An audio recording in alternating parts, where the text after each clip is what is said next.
तो एक हारे हुए विधायक जो होते हैं उनका काम क्या होता है, कैसे लोगों से कनेक्ट हो पाते हैं अपनी जनता से? फिर देखिए, मूल काम हमारा पॉलिटिक्स है।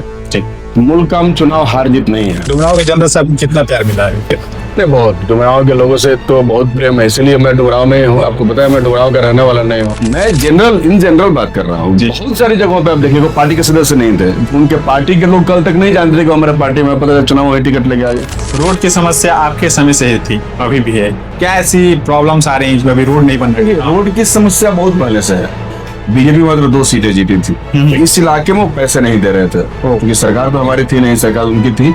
बावजूद इसके उनसे लड़ करके काफी लड़ाई हमने लड़ी, लोगों को मालूम है, जो लोग देख रहे थे, तो काफी लड़ाई लड़के हम पैसे लाए। एमएलए या एमपी बनते ही नेता अपने वादों से मुकर जाते हैं, ऐसा क्यों होता है? और जो हम करते हैं वो बताते हैं। हम लोग तो जब से बने तब से जनता के बीच में ही रहे, उनसे वादे करते रहे, वादे निभाते रहे। बिहार में कब तक विकास नहीं हो सकता है, क्या इस कारण? देखिए, बिहार में विकास करने के लिए विजन देखने वाले लोगों को सत्ता में आना होगा। ऐसे ही धर्म के नाम पर, पैसे के नाम पर चुनाव में 10 रुपए बांट करके कुछ लोग लुभावने वादे करके जो सरकार बनाएंगे, तो उनसे आप क्या ही उम्मीद कर सकते हैं? वो तो जो पैसा खर्चा करके बने उतना पैसा ही वसूलने में सारा जीवन लगा देंगे। क्या आपको इस बात से एग्री करते हैं कि जो जंतर मंतर पे प्रोटेस्ट हो रहा था सीजेपी का, वो जो छात्रों के द्वारा ही सक्सेसफुल हुआ या फिर बड़े बड़े नेता जब आए वो जेएनसी का आंदोलन था और बड़ी संख्या में छात्र वहां खड़े हुए और नेता तो उसमें सपोर्ट करने के लिए जा रहे थे। पॉडकास्ट शुरू करने से पहले हम ये पूछना चाहते हैं आपसे कि कैसे लोग आपको पसंद है? जो चापलूस करते हैं वो, या फिर जो तर्क वितर्क करते हैं वैसे लोग? जिसको चापलूस पसंद होगा वो भी नहीं कहेगा कि हमको चापलूस पसंद है। आप तर्क करिए जितना कर सकते हैं, मेरे सभी प्रश्नों के उत्तर मिलेंगे। हाँ बिल्कुल, आज तक तो ऐसा नहीं हुआ कि हमने किसी प्रश्न का उत्तर नहीं दिया। तो ठीक है, बताइए कि सबसे पहले कि 2025 विधानसभा चुनाव में तो आपको हार का सामना करना पड़ा, तो एक हारे हुए विधायक जो होते हैं उनका काम क्या होता है, कैसे लोगों से कनेक्ट हो पाते हैं अपनी जनता से? फिर देखिए, मूल काम हमारा पॉलिटिक्स है। ठीक, मूल काम चुनाव हार जीत नहीं है। आप ये पूछिए कि आपका पॉलिटिकल एक्टिविटी कैसा है। चुनाव तो बस कभी हुआ, कभी हार गए, कभी जीत गए, वो तो नंबर का गेम है जी। थोड़ा सा वोट से हार जीत हुआ है, ऐसा नहीं है कि बहुत ज्यादा मार्जिन होता है तो होता है कि भाई आप बहुत कम अंतर से हारे। हाँ समाज के नजरों में गिर चुके हैं या ऐसे हो चुके हैं, ऐसा कुछ नहीं है। जी। इसलिए बहुत मिनिमम मार्जिन है, इसलिए बहुत बड़ा इशू नहीं है। बाकी पॉलिटिकल एक्टिविस्ट जो होते हैं, हम लोग पॉलिटिकल एक्टिविस्ट हैं और शुरू से हमने पढ़ाई के दरमियान ही ये तय किया कि हमें पॉलिटिक्स करना है। हमने स्टूडेंट पॉलिटिक्स से शुरुआत की और स्टूडेंट्स के तमाम मुद्दों पे हम लोग लड़ते रहे। आज भी हम लड़ रहे हैं स्टूडेंट्स के मुद्दों पर, यूथ के मुद्दे पे, किसान के मुद्दे पे। तो यह है कि आज भी हमारी लड़ाई चल रही है, लड़ाई जारी है। जैसे कल लड़ रहे थे वैसे आज भी लड़ रहे हैं। क्या लगता है आपको आपके हार का सबसे बड़ा कारण क्या हो सकता है? हार के बहुत सारे कारण होते हैं, उसके विश्लेषण हजारों हैं। मैं कुछ और करूंगा, आप कुछ और करेंगे। सबसे बड़ा विश्लेषण सिर्फ मेरे हार का नहीं है, पूरे बिहार का है। क्योंकि बिहार में जिस तरीके से महागठबंधन की हार हुई, ये अनएक्सपेक्टेड थी। क्योंकि 20 वर्षों से बिहार में नीतीश कुमार की सरकार थी।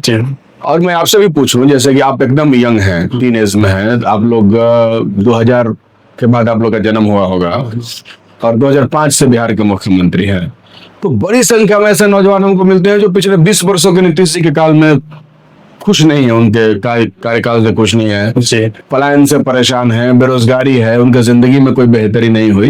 तो इसलिए मैक्सिमम लोग चाहते थे कि सरकार बदले जी, लेकिन हुआ ये कि सरकार नहीं बदली। नहीं, तो मतलब जनता का जो मिजाज था, मैंडेट उसके अगेंस्ट आ गया। तो मैंडेट जो जनता के मिजाज के अगेंस्ट आया, ये सोचने वाली और विश्लेषण करने वाली बात। इसलिए मैं अकेले हार गया ऐसा नहीं है।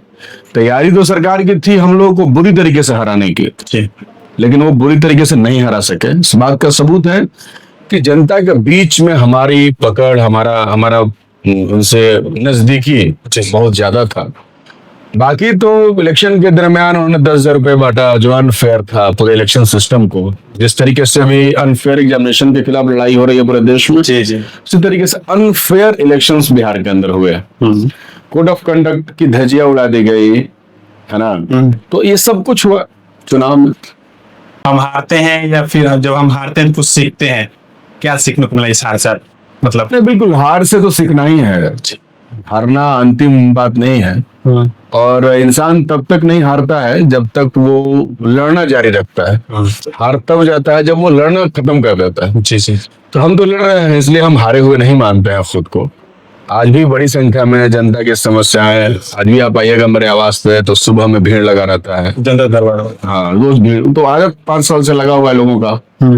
तो लोगों को ये लगता ही नहीं है कि हम हारे हुए हैं, वो रोज आते हैं और हम वैसे ही उनके समस्याओं का समाधान में लगे रहते हैं, प्रयास करते हैं। तो इसलिए ऐसा कुछ नहीं है। हार से सबसे बड़ा है कि आप जब भी कुछ हारते हैं तो आप अपना विश्लेषण करते हैं और अपने काम में सुधार करते हैं। जहां भी आपकी कमियां रह गई हैं पिछले दिनों, उसको बेहतर करने की कोशिश करते हैं। तो हम लोग वही कर रहे हैं।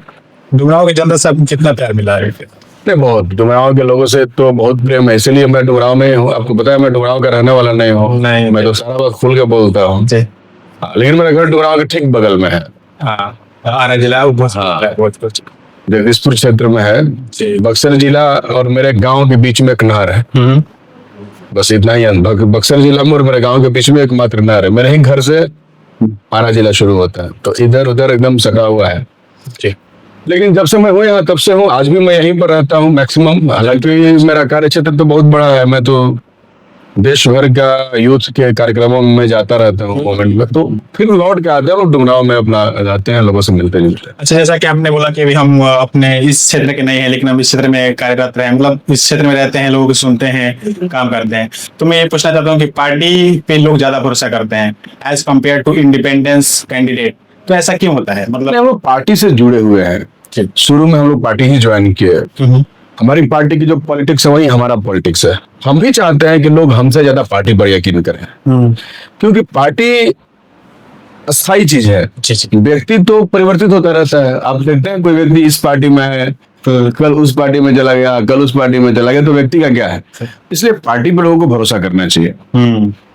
अच्छा, ये बताइए पार्टी किस कैंडिडेट को टिकट देती है, मतलब किस बुनियाद पे कि आप ये विशेष होंगे? देखिए, पार्टियों के पास 2-3 चीजें इंपॉर्टेंट होती हैं। बाकी पार्टियों का तो मैं नहीं जानता। बाकी पार्टी तो पैसे लेके देते हैं। बाकी पार्टी तो बिना पार्टी के सदस्य का भी टिकट दे देते हैं। जो कभी पार्टी का सदस्य नहीं रहा उसको भी टिकट दे देते हैं। आप जल्दी की बात करें। नहीं, मैं इन जनरल बात कर रहा हूँ। बहुत सारी जगहों पे आप देखिएगा पार्टी के सदस्य नहीं थे, उनके पार्टी के लोग कल तक नहीं जानते थे कि हमारे पार्टी में, पता चुनाव में टिकट लेके आ गए। लेकिन हमारी पार्टी जो कम्युनिस्ट पार्टी CPIML है, हम भाकपा वाले, हमारी पार्टी है, वो अपने ठोस वर्कर को देती है। जो उसके वर्कर हैं, हम लोग पार्टी में 20 साल से वर्कर हैं। आपसे कभी कम उम्र रहा होगा। BA पार्ट 1 में मैं था, तब से हम इस पार्टी के वर्कर हैं। तो इसलिए उनको लगता है कि हमारे पार्टी का मजबूत कार्यकर्ता है, जनता के प्रति इसकी जवाबदेही ज्यादा है, जनता का बेहतर काम ये कर सकता है, तो पार्टी इससे आधार पर टिकट दे देती है।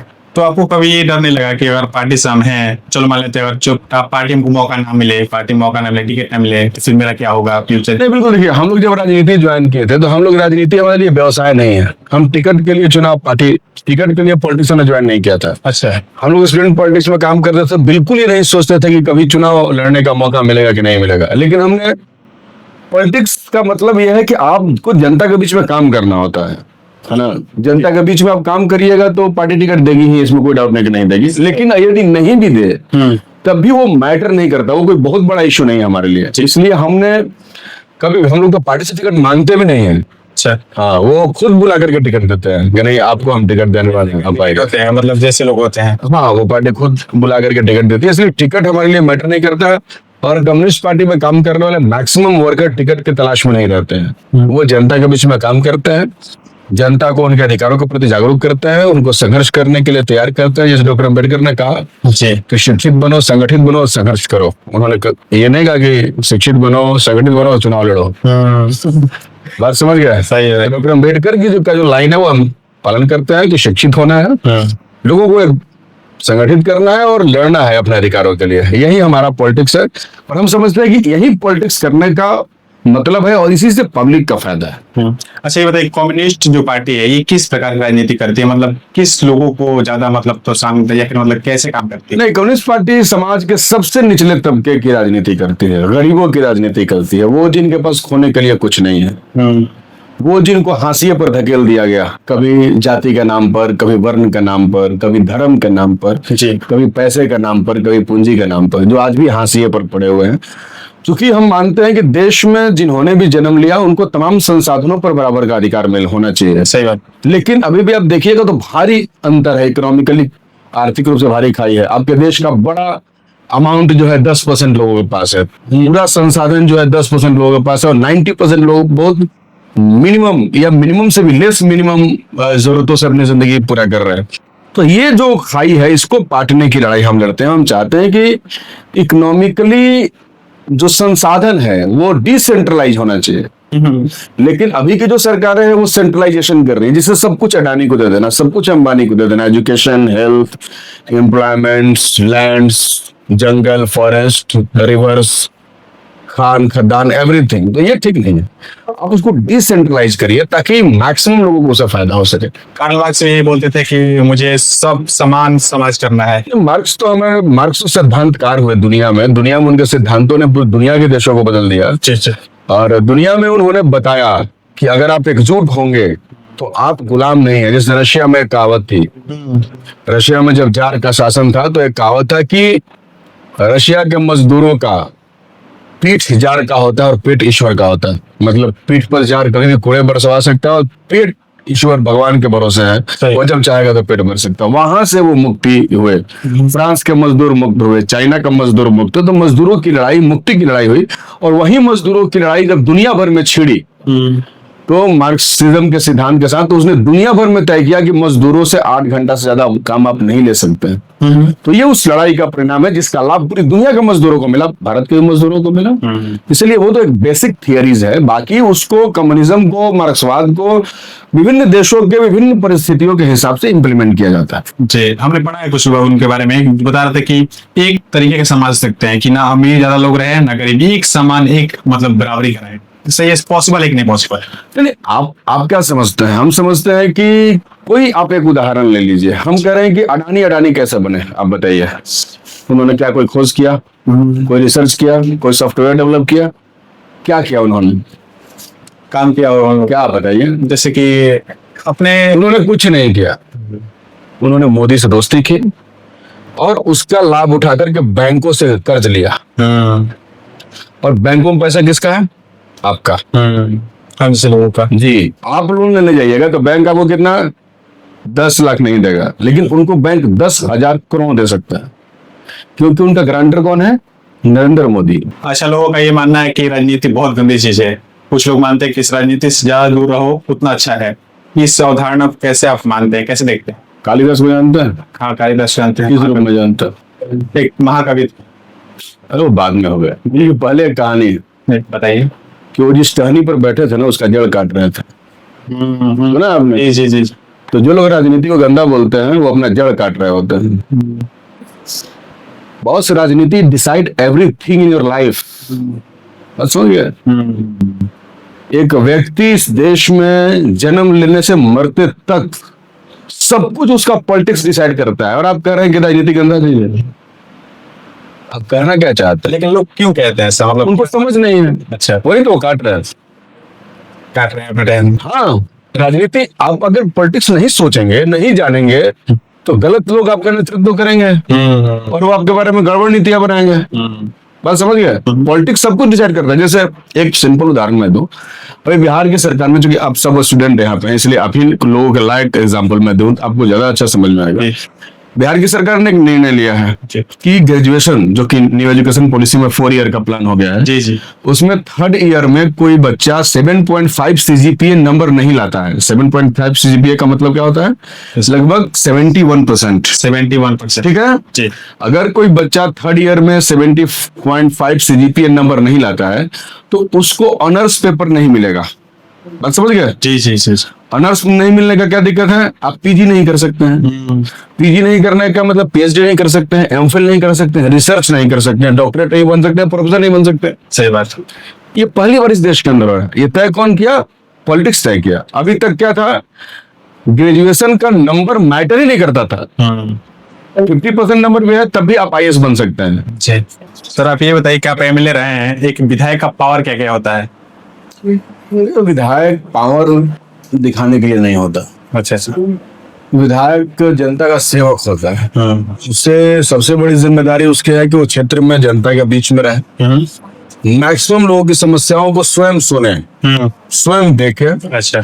और उसके निवारण का प्रयास करें। निवारण करने के लिए उसके पास कई सारे मंच बने हुए हैं, जैसे वो जिला में उसको उसके पास ये शक्ति है कि जा करके वो जिलाधिकारी से बात करके उसका समाधान करवा सकता है, चलो का नीचे के अधिकारियों से करवा सकता है, और अंततः जब नहीं हो तो असेंबली में, जो विधानसभा साल में 3 बार चलता है, उस विधानसभा में प्रश्न के माध्यम से अपनी बात को रख के सरकार को उस समस्या के समाधान के लिए बाध्य कर सकता है। अच्छा अच्छा। तो मूलतः जनता की समस्याओं का बहुत ही इजीली समाधान करना ही एक एमएलए का काम। अच्छा, एक वर्ष में विधायक फंड में कितना पैसा आता है क्षेत्र के विकास के लिए? पहले तो 3 करोड़ आता था, अभी 4 करोड़ है। 4 करोड़ है बिल, उससे विकास करने के लिए सर? हाँ, वो विकास के लिए बहुत कुछ, उससे 4 करोड़ से बहुत कुछ विकास आजकल नहीं होता है, लेकिन अब छोटी मोटी जरूरतें जो कि तत्काल उसको पूरा करना होता है, वैसी जरूरतें आप पूरा कर सकते हैं 4 करोड़ में। हाँ, बाकी आप सरकार से बहुत सारा काम करवा सकते हैं। जी। आप वहां पर मांग उठा करके, सवाल उठा करके वहां से बहुत सारे पैसे मंगा सकते हो। बहुत सारे पैसे सरकार विभिन्न मदों में एक क्षेत्र में देती है, तो आपके भी प्रयास से वो पैसे आ सकते हैं। अच्छा ठीक है। अपने जो जनता है या फिर अपने जो छात्र हैं, अपने विधायक या प्रतिनिधि से कोई कौन ऐसे सवाल पूछ सकते हैं, कम से कम पूछना ही चाहिए अपने विधायक? वो सारे सवाल पूछने चाहिए जनप्रतिनिधि से, जो भी आपको लगता है। आपको जो भी लगता है, मान लीजिए आप घर में हैं, आपको लगता है कि आपका स्कूल में 8 घंटे पढ़ाई नहीं हो रही है, आज ये सवाल पूछ सकते हैं। आपको लगता है कि बिजली दिन में 10 बार कट रही है, आप ये सवाल पूछ सकते हैं। आपके नलके में पानी नहीं आ रहा है, ये सवाल, कुछ भी सवाल जो आपके जीवन से जुड़े हुआ। इसलिए तो मैंने कहा पॉलिटिक्स आपके जीवन का हर चीज डिसाइड करता है, इसलिए आप हर चीज, हर सवाल पूछ सकते हैं। अपनी गर्लफ्रेंड के बारे में छोड़ के ये कैसे बताएगा? वो विधायक नहीं बताएंगे ना, वो तो क्या आपको इस बात से एग्री करते हैं कि जो जंतर मंतर पे प्रोटेस्ट हो रहा था सीजेपी का, वो जो छात्रों के द्वारा ही सक्सेसफुल हुआ या फिर बड़े बड़े नेता जब आए एक्टर? वो जेएनजी का आंदोलन था और बड़ी संख्या में छात्र वहां खड़े हुए, और नेता तो उसमें सपोर्ट करने के लिए जा रहे थे। और ये बहुत जरूरी होता है कि देश में कोई छात्र लड़ रहा है, नौजवान लड़ रहा है या किसान लड़ रहा है, जो भी पॉलिटिकल एक्टिविस्ट लोग हैं, जो लीडर हैं, जो समझते हैं कि राजनीति में जनता के साथ खड़ा होना हमारा दायित्व है, तो ऐसे लोग खड़ा होते हैं, तो वो सबका सामूहिक प्रयास होता है। लेकिन अगर मूलतः कहिए तो छात्रों का आंदोलन था, और छात्रों के ही प्रेशर से सरकार को झुकना पड़ा। लेकिन जब छात्र प्रदर्शन कर रहे थे तो उस टाइम पे उतना बड़ा आंदोलन नहीं था, लेकिन जब नेता बड़े बड़े जैसे राहुल गांधी, अखिलेश यादव जुड़े तो फिर बड़ा नहीं, वो ठीक है, होता है, बाकी नेता जुड़ते हैं तो आंदोलन बड़ा होता है, लेकिन वो आप देखेंगे कि छात्रों ने ही उसको बड़ा किया था। और अब तो वो आंदोलन, अगर वो प्रधान साहब नहीं देते रेजिग्नेशन, तो अब तो वो आंदोलन और दिन पर दिन बड़ा होता जा रहा था। और अब तो लोकल आपके डुमराव में, बक्सर में या अन्य जगहों पे बच्चे जो है वो आंदोलन के लिए खड़ा होना शुरू कर दिए थे जी। और इसीलिए उन्होंने रोल बैक लिया कि अगर हम ज्यादा दिन तक अगर जिद करते रहेंगे तो बच्चों के जिद के सामने हमारा जिद नहीं टिक पाएगा, तो इसलिए उनको वापस लेना पड़ा। अच्छा, अभी जो हालात है भारत के, क्या लगता है आपको भारत में कभी जाति पे या धर्म पे राजनीति कभी खत्म हो पाएगी? तो फिलहाल तो ऐसा नहीं लगता है। हालांकि धर्म और जाति पर राजनीति नहीं होना चाहिए, ये बहुत ही राजनीतिक आदर्श वाक्य है। अच्छा, लेकिन ऐसा होता आमतौर पे नहीं है। अभी आपने देखा, एक चुनाव हो रहा था पटना में, बीजेपी ने पोस्टर लगाया था कि भगवा को वोट दो नहीं तो हिंदू खतरे में चला जाएगा। सबने देखा होगा पोस्टर, पटना में टांगा था। तो धर्म का राजनीतिकरण करते हैं कुछ लोग, हम लोग धर्म का पॉलिटिक्स नहीं करते। हम मानते हैं कि राजनीति के अंदर धर्म को या जाति को नहीं लाना चाहिए। वो डायरेक्ट बात हो, जनता अपना रिप्रेजेंटेटिव उसके क्वालिटी के आधार पर उसका चयन करे कि वो कितना हमारे लिए सवाल कर सकता है, हमारे लिए कितना बात हमारी सुन सकता है, कितना इजीली अवेलेबिलिटी है उसका अपने क्षेत्र के अंदर। तो ये ज्यादा इम्पोर्टेंट होना चाहिए। बिहार की राजनीति में आप क्या देखते हैं, मतलब बिहार अदर स्टेट से पीछे क्यों रहता है, मतलब क्या है? देखिए, बिहार के पीछे होने के बहुत सारे कारण हैं। एक तो सबसे बड़ा कारण, सरकार को अपनी स्थिति को बचाए रखने के लिए वो कई तरह की तिकड़ा में रचती है। पिछले 20 वर्षों से ज्यादा से एक ही पार्टी का सरकार है, एनडीए का, जिसमें जेडीयू और बीजेपी दोनों का अलायंस है, गठबंधन है। जी। आप देखेंगे कि नीतीश जी अपनी कुर्सी बचाने के लिए कई बार इधर उधर भी उन्होंने किया। जी। तो मैक्सिमम टाइम इसी में व्यतीत हो गया, तो वो जनता के लिए कुछ नहीं कर सके। उन्होंने एजुकेशन में कोई बेस्ट उन्होंने चेंज नहीं किया है, हेल्थ सेक्टर में नहीं किया। आप समझ लीजिए कि कुछ चीजें डेवलपमेंट के लिए बहुत इंपॉर्टेंट होती है, जिसके बारे में हमें समझना चाहिए। जैसे बहुत पहले से आप लोग जानते हैं कि पहले 2-3 चीजें पहले थी जो कि बेसिक नीड्स थी लोगों की, और लोग उसके ऊपर एक्टिव रहते थे, उस सवाल पर लड़ते थे। जैसे रोटी, कपड़ा और मकान, इसकी चिंता लोग करते थे। लेकिन उसके बाद शिक्षा आ गया, चिकित्सा आ गया, और अब तो एआई के जमाने में डिजिटली बहुत सारी चीजें आ गई। तो बेसिक चीजें, जो वो चीजों पर सरकार का ध्यान होना चाहिए, जो कि अभी भी नहीं है। आप एजुकेशन के मामले में देखिए, आपका बिहार बहुत पीछे है। कोई बहुत बड़ा वर्ल्ड क्लास या नेशनल इंस्टीट्यूट आपके राज्य में नहीं है। कोई बड़े हॉस्पिटल्स आपके यहाँ नहीं है। अस्पताल है तो डॉक्टर वहाँ नहीं है। आपका अनुमंडल अस्पताल है जहाँ मात्र 8-9 डॉक्टर हैं और पूरे अनुमंडल का उनको इलाज करना है। आपके इस जिला में 20 वर्षों से ये सरकार है, लेकिन अभी तक वहाँ आईसीयू का व्यवस्था नहीं हो पाया। बक्सर में तो था ना? नहीं है। नहीं, मैंने ही कई बार क्वेश्चन असेंबली में उठाया, कई बार सरकार ने कमिट किया कि हम पूरा करेंगे, लेकिन अभी तक वो नहीं हो पाया। तो इसलिए ये चीजें, और दूसरी बात है कि स्टेट को अपना रिसोर्स क्रिएट करना, उत्पादन, इनकम का, तो ये सरकार ने नहीं किया कि हमारा स्टेट के पास इनकम क्या होगा। इसलिए जब तक आपके स्टेट के पास पैसे नहीं होंगे तब तक डेवलपमेंट तो नहीं हो सकता। क्या लगता है कि यहाँ पे रिसोर्सेस हैं, यहाँ पे तरीके हो सकते हैं? नहीं, रिसोर्सेज के तरीके बहुत हो सकते हैं, तब है कि आप उन रिसोर्सेज के तरीकों के बारे में सोचते हैं कि नहीं सोचते हैं। हमारे यहाँ लोग जो शासन में है, सत्ता में है, वो बहुत ही ओल्ड थिंक टाइप के लोग हैं। वो ऐसे ही एज यूजुअल उनको लगता है कि कुछ नेचुरल रिसोर्सेज ही रिसोर्सेज होते हैं। लेकिन एआई के जमाने में आर्टिफिशियल रिसोर्सेज का दौर शुरू हो गया है, जिस पर कई सारे वर्ल्ड के बड़े बड़े कंट्रीज इस पर रिसर्च कर रहे हैं।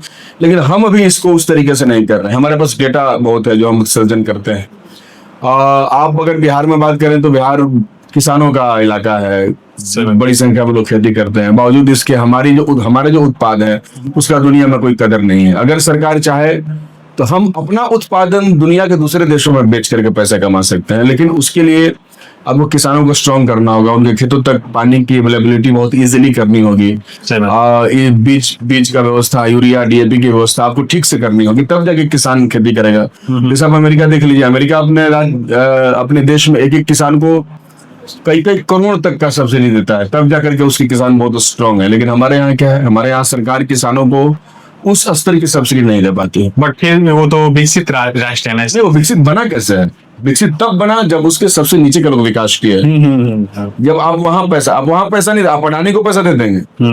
अडानी को हजारों करोड़ रुपए दे रहे हैं, वो जाकर ऑस्ट्रेलिया में उद्योग लगा रहे हैं। अभी जो अडानी पर केस हुआ उसको मैनेज करने के लिए उन्होंने कई हजार करोड़ रुपया अमेरिका में इन्वेस्ट करने के लिए बात कर दिया। वो पैसा हमारा है। लेकिन हमारे किसान जो प्रोडक्शन कर रहे हैं, उत्पादन कर रहे हैं, उत्पादन वो भी कर रहे हैं, उत्पादन किसान भी कर रहे हैं। लेकिन क्या किसानों को आप उसके वजह पैसे दे रहे हैं? नहीं दे रहे हैं। जिस दिन ये सरकार किसानों को पैसा देना शुरू कर देगी, उस दिन वो अडानी से ज्यादा डेवलप इस देश को बना देगी। सही बात। तो बिहार में एक स्लोगन चलता है, एक बिहारी 100 पे भारी। ये कहाँ तक सही है, क्या सही है? ये सब ठीक है। अब दिल बहलाने के लिए कई सारे ख्याल अच्छे होते हैं, तो आप दिल बहलाते रहिए, एक बिहारी 100 पे भारी करते रहिए। लेकिन आज बिहार की स्थिति एजुकेशन में, हेल्थ इंडेक्स में, शिशु मृत्यु दर में, मातृ गर्भवती महिलाओं के मृत्यु दर में, कैंसर में, अन्य बीमारियों में सबसे खराब है। सही बात है। तो हम कैसे भारी हो सकते हैं? अगर ऐसी स्थिति है तो बिहार पर, हाँ, कभी बिहारी सबसे भारी जिस समय चंद्रगुप्त मौर्य यहाँ का शासक हुआ करते होंगे, सम्राट अशोक की राजधानी जब मगध हुआ करती होगी, उस समय होंगे जब बुद्ध यहाँ से निकले होंगे बिहार से, जिसने पूरी दुनिया में अपनी ज्ञान के छटा से प्रकाशित किया। उस समय एक बिहारी सब पे भारी हुआ करते थे। लेकिन हमारे नेताओं को आज वहां खड़ा कर दिया कि हमारे पास गर्व करने के लिए बहुत सारी चीजें हैं, पुरानी सभ्यताएं हैं, हमारी संस्कृति है, हमारे ज्ञान है, जिसके बारे में हम जाने जाते हैं। लेकिन आज हम कहाँ खड़ा है? क्या आज वो है? अगर है नहीं है तो फिर नहीं चल रहा है बस। बिहार में कब तक विकास नहीं हो सकता है, क्या इस कारण?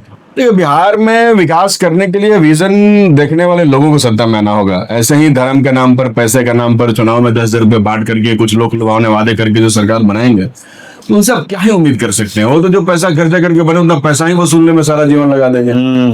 हम लोगों ने तो पिछले 5 वर्षों में कई सारी कोशिशें की। डुमरांव के लोगों ने देखा, हम डुमरांव में मेडिकल कॉलेज हम लोग लेके आए, तो एक हमारा विजन था। हमने असेंबली में क्वेश्चन किया, हमने लड़ाई लड़ी, हमने कहा कि क्यों डुमरांव में नहीं होगा, बिहार के दूसरे जिलों में क्यों होगा? तो जब आरा में हुआ उद्घाटन तब डुमरांव में भी हुआ। तो ये हम लोगों ने किया। हमने उस्ताद बिस्मिल्लाह खान साहब के नाम पर कला महाविद्यालय हमने पास करवाया है। कहाँ पे करवाए? होने वाला है अभी। हाँ, वो पास हुआ है। अब तो हम है नहीं, अब उसके लिए जमीन 5 एकड़ हमने अलॉट करवाया है आपको, वहाँ जहाँ मेडिकल कॉलेज बन रहा है उसके बगल में, अच्छा, फार्म। हरियाणा फर्म में। जी जी। इसके अलावा रजिस्ट्री ऑफिस आपके डुमराव में नहीं था मेरे से पहले, लोग बक्सर रजिस्ट्री कराने के लिए जाते थे, वो हमने करवाया। तो बहुत सारा काम हम लोगों ने शुरुआत की है, अब चल रहा है, देखिए आगे क्या होता है। कोई बड़ा नेता जो आपको बहुत अच्छा लगता हो, अच्छे मित्र हो? नहीं, अच्छे मित्र और बुरे मित्र का कुछ नहीं, हमारे सभी मित्र हैं। लेकिन फिर कोई बड़ा नेता जो आपका अच्छा संपर्क है? तो किसका नाम बताएंगे, किसी का नाम बताया नहीं जा सकता है, कई सारे मित्र हैं। कुछ कमेंट्स हैं जो हम एक बार दिए थे लोगों को, इसमें पूछा गया कि 5 सालों में आपने काम क्या क्या किए? कुछ काम तो हमने आपको बता दिया जी। 5 सालों में हमने बहुत सारे काम किया। मैंने तो अपने काम काज का रिपोर्ट प्रकाशित कराया था, शायद पता नहीं आप लोगों को मिला होगा, नहीं मिला होगा। मिला था। मैं पहला एमएलए बिहार का हुआ जिसने अपना पूरा रिपोर्ट कार्ड पेश किया कि हमने 5 सालों में क्या क्या काम किया। जी जी। वो सारा कुछ उस रिपोर्ट में है। बाकी थोड़ी अगर बात करें तो मेडिकल कॉलेज हम लोग लाने का काम किया, रजिस्ट्री ऑफिस हमने लाया, हम आपका ओवरब्रिज हमने पास करवाया, कई सारे सड़कों की स्वीकृति हम लोगों ने कराई, और उस्ताद बिस्मिल्लाह खान साहब के नाम पे कॉलेज हम लोगों ने पास कराया। अब आज बिहार में जो डिग्री कॉलेज खोल रहा है, हालांकि बिना बिल्डिंग का खोल रहा है, वो आप देखिएगा तो 2025 में पास हुआ था। उसके लिए 5 साल लड़ाए हम लोग, 20 से 25 तक, तब जाकर के वो डिग्री कॉलेज खुले। तो ऐसे बहुत सारे काम हम लोगों ने किए। रोड की समस्या आपके समय से ही थी, अभी भी है क्या? ऐसी प्रॉब्लम्स आ रही हैं अभी रोड नहीं बन रही? रोड की समस्या बहुत पहले से है, वो मेरे समय में या किसी के समय में ऐसा नहीं कि रोड का समस्या खड़ा हो गया। हम लोग विपक्ष में थे, और 2020 से 25 तक आप देखिएगा तो पूरे शाहाबाद में, मतलब 4 जिला हमारा, बक्सर, रोहतास, कैमूर में बीजेपी मात्र 2 सीटें जीती थी। तो इस इलाके में वो पैसे नहीं दे रहे थे, क्योंकि सरकार तो हमारी थी नहीं, सरकार उनकी थी। बावजूद इसके उनसे लड़ करके, काफी लड़ाई हमने लड़ी, लोगों को मालूम है जो लोग देख रहे थे, तो काफी लड़ाई लड़के हम पैसे लाए। पैसे ला करके हमने काम शुरू करवाया। तकरीबन 200 सड़कों की स्वीकृति हम लोगों ने करा दिया। जहां भी गड्ढे भरे हुए हैं सारी सड़कें पास हैं, लेकिन 1 साल से किसी भी सड़क के लिए सरकार ने पैसा नहीं दिया। सरकार ने सारे पैसे दे करके चुनाव लड़ लिए और चुनाव जीत गया, उनके पास पैसे ही नहीं है, तो इसलिए वो नहीं कर रहे हैं। और सरकार तो 20 साल से एनडीए की सरकार है, जिम्मेदारी सरकार की सड़क बनाना है। तो आप ये बता रहे हैं कि जिस क्षेत्र में जिस पार्टी की सरकार होती है, मतलब जो सत्ताधारी होता है, वो वहां पे पैसा ज्यादा मिलता है? नहीं, ऐसा होना तो नहीं चाहिए, लेकिन कुछ लोग जैसे बीजेपी की जो राजनीति है लंबे समय से, वो ये सब करता है कि जो विपक्षी एमएलए हैं उनको कैसे दबाया जाए, कैसे क्षेत्र में उनके छवि को धूमिल किया जाए, तो इसके लिए वो ऐसा काम करते हैं। तो हम लोग चूंकि लड़ने भिड़ने वाले लोग थे, असेंबली में सरकारों से डायरेक्ट लड़ते थे हम तो बहुत सवाल पे लड़ते रहे, एजुकेशन एम्प्लॉयमेंट के सवाल पे कंटिन्यू लड़ाई होती रही। तो इसीलिए वो चाहते हैं कि ऐसे नेताओं को कैसे उनकी छवि धूमिल किया जाए, सब तो वो सब करना में करते रहते हैं। लेकिन बावजूद इसके जो हमारा राइट है उसके लिए लड़ा हमने, और लड़ करके हमने हासिल भी किया। सीपीआई या फिर कोई भी पार्टी ज्वाइन करने के लिए क्या करना होगा, कैसे करें? नहीं, कुछ नहीं करना है। सीपीआईएमएल आपको ज्वाइन करना है तो आपको पहले उसके थियरीज को समझना होगा, सिद्धांतों को समझना होगा, खुद को उसके लिए तैयार करना होगा, फिर पार्टी तो खुद ही ज्वाइन हो जाएगा उसमें कोई ठीक है। एमएलए या एमपी बनते ही नेता अपने वादों से मुकर जाते हैं, ऐसा क्यों होता है? अब जो मुकरते हैं वो बताते हैं। हम लोग तो जब से बने तब से जनता के बीच में ही रहे, उनसे वादे करते रहे, वादे निभाते रहे। अब क्यों मुकर जाते हैं वो तो मुकरने वाले बताए, हम क्या बता सकते हैं। मेरा लास्ट क्वेश्चन है का, आपके बारे में लोग क्या गलत समझते हैं, क्या ऐसा मिसकंसेप्शन? पता नहीं, कुछ लोग मुझे धर्म विरोधी कहते हैं, कुछ लोग मुझे कुछ कहते हैं, मैंने सुना है, लेकिन वो सब का परसेप्शन गलत है। मैंने तो लोगों से कहा कि जिनको मुझसे बात करना है सामने बैठ के बात करें। रिलीजन क्या है हमारे लिए, जो डॉक्टर अम्बेडकर ने कहा कि रिलीजन प्राइवेट चीज है, वो सामूहिक चीज नहीं हो। आपका धर्म क्या है वो आपके लिए, मेरा धर्म क्या है मेरे लिए। वो टेबल पर धर्म को डिस्कस करने वाला विषय नहीं है। सही बात। अगर हम बोलते हैं कि धर्म टेबल पर डिस्कस मत करो तो लोग हमें धर्म विरोधी बोलते हैं। हम बोलते हैं कि इलेक्शन में जय श्री राम का नारा मत लगाओ तो लोग हमें धर्म विरोधी बोलते हैं। तो ऐसा कुछ नहीं है। रिलीजन आपका निजी विषय है। आप टीका करना चाहते हैं, कलावा बांधना चाहते हैं, या टोपी पहनना चाहते हैं, या पगड़ी बांधना चाहते हैं, या सफा बांधना चाहते हैं, दिस इज योर चॉइस। लेकिन ये आप किसी पर थोप नहीं सकते। आप थोप रहे हैं तो आप गलत कर रहे हैं, और इस थोपने का हम विरोध करते हैं। देश संविधान से चलता है, इसलिए संविधान विरोधी किसी को नहीं होना चाहिए। और संविधान ने जितने नियम बना है उसमें किसी को भी संविधान ने धर्म विरोधी होने के लिए नहीं कहा। नहीं। उन्होंने कहा है कि सबको सभी के धर्मों का सम्मान करना चाहिए। हम सभी के धर्मों का सम्मान करते हैं। हमें अपने जीवन काल में कभी भी किसी भी व्यक्ति के धार्मिक आस्था पर खिलवाड़ नहीं किया या उन पर सवाल नहीं सही। उठाया। हाँ, धर्म के नाम पर लूट और पाखंड का हम विरोध करते हैं। आप अगर गोबर रख के कहेंगे कि गणेश जी हैं तो हम नहीं मान सकते। हम पढ़े लिखे आदमी हैं। हमें पता है कि गोबर गाय का मल है, वो गणेश जी कैसे हो जाएंगे boss? This is very simple. Hindu धर्म की मान्यता ऐसी ऐसी नहीं, आप मान्यता गलत है तो मानिए। मान्यता अगर गलत है तो है, मान्यता सही कैसे हो जाएगी? अगर किसी ने गलत मान्यताएं स्थापित कर दी तो हम भी उसको गलत मानते ही क्यों चले? आज हमारे पास ये ज्ञान है, शक्ति है, तो हमें उन गलत मान्यताओं का विरोध करना होगा। अब डर के मारे चुप हो जाइए कि लोग आपको धर्म विरोधी कहेंगे, इसीलिए तो मुझे कहते हैं, मैं झूठ नहीं बोलता। लेकिन 1857 की क्रांति का ये भी कारण था, धार्मिक सांस्कृतिक कारण, जो अंग्रेज धार्मिक कारण तो अभी भी देश की बर्बादी का है। अभी भी देश की बर्बादी का। राम मंदिर में चोरी हो गया, कोई नहीं बोल रहा। एक बीजेपी के नेता का बता दीजिए, कोई बजरंग दल, उड़दंग दल बताइए, कोई सड़क पर उतरा कोई? क्यों? वाई? क्यों नहीं उतरा? क्यों है बताइए? आप बताइए। उन्हीं का तो राम है। जय श्री राम का जुलूस कौन निकालता है? वही निकालते हैं। और राम जी के घर में चोरी हो गया, उनके चेले चपाटे घर चले गए, वो दावा तो वही करता है ना कि हम राम जी के भक्त हैं। जितने बजरंग दल वालों का फेसबुक आईडी देखे, सब राम भक्त लिखे होते हैं। और राम जी के घर में चोरी हो गई, भक्त घर में सो रहा है, इसका मतलब भक्त मिला हुआ है चोरी में। कैसे भक्त हो जो अपने ही भगवान का चोरी करवा रहा है? तो इसलिए ये सब ऐसे ही करते हैं लोग। ठीक है सर, बहुत बहुत धन्यवाद समय देने के लिए। बहुत बहुत धन्यवाद। ओके।